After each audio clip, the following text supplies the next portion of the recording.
Phuket Delhi air India വിമാന അപകടത്തിൽ വിമാനത്തിന്റെ മെയിൻ്റനൻസ് റിപ്പോർട്ട് ഇപ്പോൾ പുറത്തു വന്നിട്ടുണ്ട്.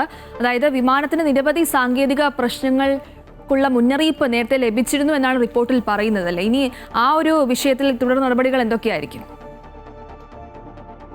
ഗുരുതരമായ റിപ്പോർട്ടാണ് പുറത്തു വന്നിട്ടുള്ളത്. അതായത് ഫുക്കറ്റ് ഡൽഹി എയർ ഇന്ത്യ വിമാനം നേരത്തെ ആകാശ ചുഴിയിൽപ്പെട്ടുകൊണ്ട് 300 അടി താഴേക്ക് പതിച്ചു എന്നുള്ളതായിരുന്നു ആദ്യം പുറത്തു വന്ന റിപ്പോർട്ട്. അത് ആകാശ ചുഴി തന്നെയാണോ അത്തരത്തിലൊരു അപകടത്തിന് കാരണം എന്ന് എയർക്രാഫ്റ്റ് ആക്സിഡന്റ് ഇൻവെസ്റ്റിഗേഷൻ ബ്യൂറോ അന്വേഷിച്ചു വരികയാണ്. അതിനിടയിലാണ് ഈ മെയിൻ്റനൻസ് റിപ്പോർട്ട് പുറത്തു വന്നത്. വിമാനത്തിന് നിരവധി സാങ്കേതിക പ്രശ്നങ്ങൾക്കുള്ള മുന്നറിയിപ്പ് നേരത്തെ തന്നെ ലഭിച്ചിരുന്നു എന്നാണ്. അത്തരത്തിലുള്ള മുന്നറിയിപ്പുകൾ അവഗണിച്ചുകൊണ്ട് വിമാനം സർവീസ് നടത്തി എന്നാണ് നിലവിൽ റിപ്പോർട്ടിൽ നിന്ന് നമുക്ക് മനസ്സിലാക്കാനാകുന്നത്. 3 ഹൈഡ്രോളിക് സംവിധാനങ്ങളിലും കുറഞ്ഞ മർദ്ദത്തിന്റെ മുന്നറിയിപ്പ് ഉണ്ടായിരുന്നു. കൂടാതെ ഓട്ടോ പൈലറ്റ് സംവിധാനം വിച്ഛേദിക്കപ്പെട്ടു. എലിവേറ്റർ നിയന്ത്രണങ്ങളിലും തകരാറും ഉണ്ട് എന്ന മുന്നറിയിപ്പുകൾ ലഭിച്ചിരുന്നു. ഇത്തരം സാങ്കേതിക തകരാറുകൾക്കുള്ള മുന്നറിയിപ്പുകൾ ലഭിച്ചിട്ടും വിമാനം സർവീസ് നടത്തി എന്നുള്ളതാണ്. ഈ വിഷയത്തിൽ കടുത്ത നടപടി വ്യോമയാന മന്ത്രാലയത്തിൽ ഉണ്ടാകും.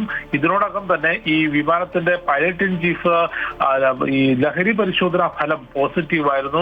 പൈലറ്റ് കഞ്ചാവ് ഉപയോഗിച്ചിരുന്നു എന്നുള്ളതാണ് ആ പരിശോധനാ ഫലത്തിൽ ചൂണ്ടിക്കാട്ടിയത്. അതുകൊണ്ട് എയർ ഇന്ത്യ അധികൃതർക്കെതിരെയും പൈലറ്റിനെതിരെയും കടുത്ത നടപടി വ്യോമയാന മന്ത്രാലയത്തിന്റെ ഭാഗത്തു നിന്നുണ്ടാകും. ഇന്നലെ തന്നെ ഇത്തരത്തിൽ നിലവിലുള്ള ചട്ടങ്ങൾ കർശനമായി പാലിക്കണമെന്നും പൈലറ്റുമാരുടെ ലഹരി പരിശോധന കർശനമാക്കണമെന്ന നിർദ്ദേശം വിമാന കമ്പനികൾക്ക് നൽകിയിരുന്നു. എയർ ഇന്ത്യയുടെ ഉന്നത ഉദ്യോഗസ്ഥരെ വ്യോമയാന മന്ത്രാലയം വീണ്ടും വിളിച്ചു വരുത്താനുള്ള സാധ്യതയാണുള്ളത്. അതേസമയം ഉറക്കമില്ലായ്മയുടെ മരുന്നുകൾ കഴിച്ചിരുന്നു എന്നുള്ളതാണ് വിമാനത്തിന്റെ ക്യാപ്റ്റൻ നിലവിൽ എയർക്രാഫ്റ്റ് ആക്സിഡന്റ് ഇൻവെസ്റ്റിഗേഷൻ ബ്യൂറോയ്ക്ക് നൽകിയിട്ടുള്ള മൊഴിയിൽ ചൂണ്ടിക്കാട്ടിയിട്ടുള്ളത്.